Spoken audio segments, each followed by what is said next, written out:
Email spoofing is the method in which a bad actor tries to pretend that their email message is coming from a different organization, person, or brand than who it's truly coming from. The actual intentions behind that is usually malicious. It could be to obtain financial information, to obtain personal information of the recipients, get them to take an action they otherwise would not have if they knew who the true sender was,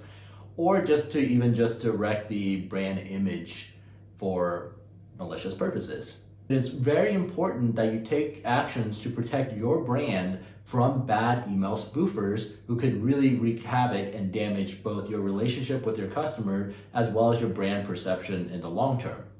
We've worked with many clients and e-commerce shops in the last decade where we've seen cases where email spoofers have sent messages to that brand's customer base and subscribers, or to just random people, and to really hurt the brand's long-term trajectory because of that. One of the best ways you can protect against email spoofing is by making sure your email authentication records are set up properly and are set up to filter out and help manage these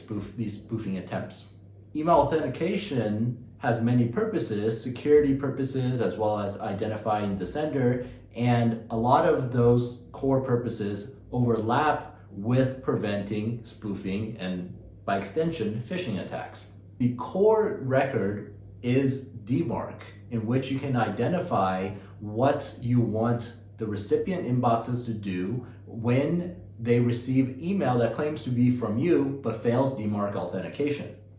DMARC, of course, also relies on SPF and DKIM as part of the authentication process, so that trio of SPF, DKIM, and DMARC are going to be your main line of defense against spoofing attempts. Inside of DMARC, when you move the policy to stricter and stricter policy levels, from none to quarantine to reject, those help really regulate how much penetration those email spoofers could achieve in the cases where they do try to spoof your brand or domain, because they will be failing DMARC most likely if you have things properly set up, and thus you can instruct the receiving boxes to quarantine the mail or to reject the mail.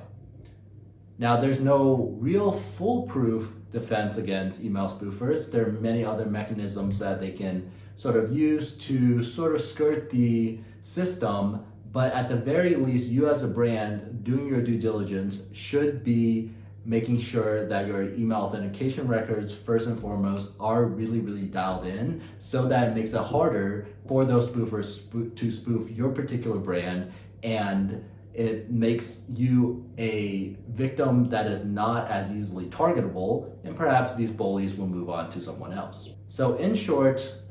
email spoofing is unfortunately a phenomenon in the world, usually by malicious actors, and in order to protect your brand, you want to make sure your email authentication records are properly set up, and that's a great line of defense against these bad actors and in protecting your brand in the long term.